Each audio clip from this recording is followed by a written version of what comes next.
So Donald Trump is in the middle of a full-blown public meltdown over his multiple potential impending indictments. On Truth Social, he attacked those who were investigating him by name, accusing them all of being part of some radical left conspiracy. He wrote, quote, "District Attorney Alvin Bragg is a danger to our country and should be removed immediately, along with radical lunatic bomb thrower Jack Smith, who is harassing and intimidating innocent people at levels not seen before.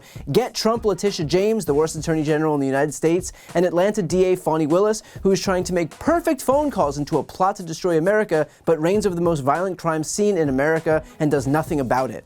And I'll tell you what a perfect coincidence it is that all of the officials who are investigating Donald Trump for his extensive list of crimes just so happen to all be part of this grand conspiracy. Prosecutors from literally all over the country at all levels of government and grand juries made up of normal everyday citizens are all part of this secret cabal that have somehow forced Trump's own allies and even lawyers to testify under oath against him. Because it couldn't possibly be the case that Donald Trump is a decades-long criminal who's finally having his own actions catch up to him. That couldn't possibly be it. What this post tells us is what we've known all along. These investigations are all deeply serious for Donald Trump, and he is worried about all of them.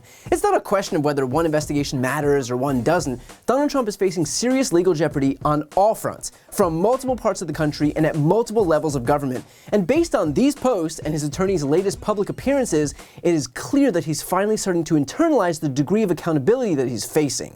And look, I don't want to get ahead of things here. We've learned this week that the Manhattan grand jury is delaying their proceedings in the hush money investigation until next week, so we still have to wait for confirmation of what we're all hoping and expecting for there. But with the amount of news that we've gotten in just the last few days, from Jack Smith securing Trump attorney Evan Corcoran's testimony to Fani Willis eyeing racketeering charges in Georgia, it is very clear that the walls are closing in. And this post here is just one of the dozens of posts that Trump's put out recently. Here's another one from Trump posting an article that uses a photo showing him holding a baseball bat right next to Manhattan DA Alvin Bragg's head. Subtle, huh? And here's another where he laments the idea that his supporters are being told to be peaceful in response to Trump's impending indictment. "Everybody knows I'm 100% innocent, including Bragg, but he doesn't care. He's just carrying out the plans of the radical left lunatics. Our country is being destroyed as they tell us to be peaceful." And honestly, it's the all caps that really shows how level-headed and in control he is. He's also posted multiple times about how loyal he's been to New York police officers in order to try to convince them to side against the people of New York and allow his supporters to run roughshod over the city.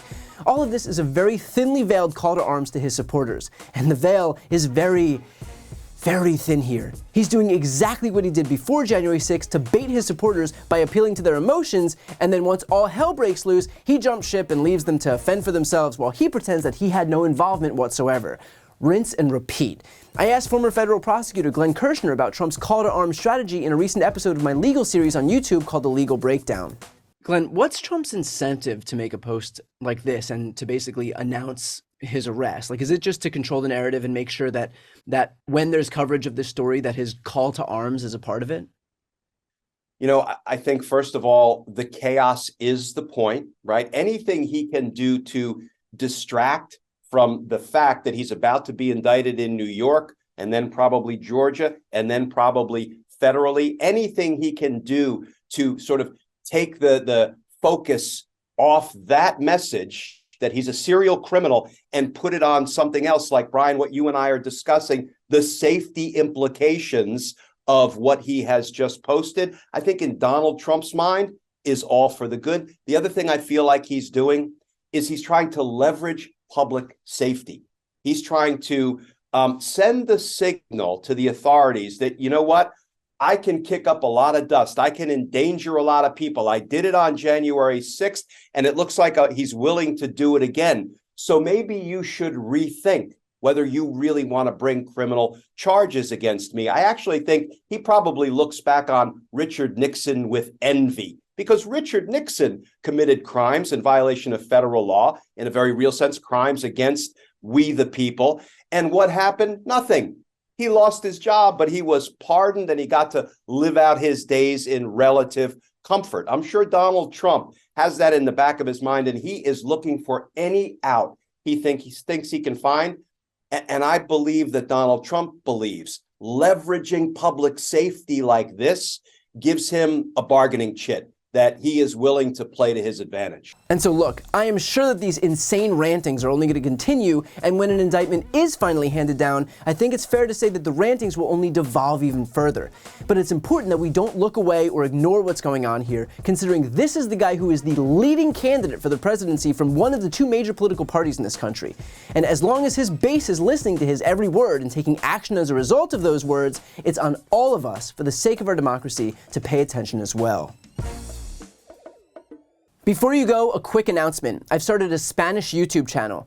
Democrats desperately need to be able to appeal to Spanish-speaking audiences, so this is me doing my part.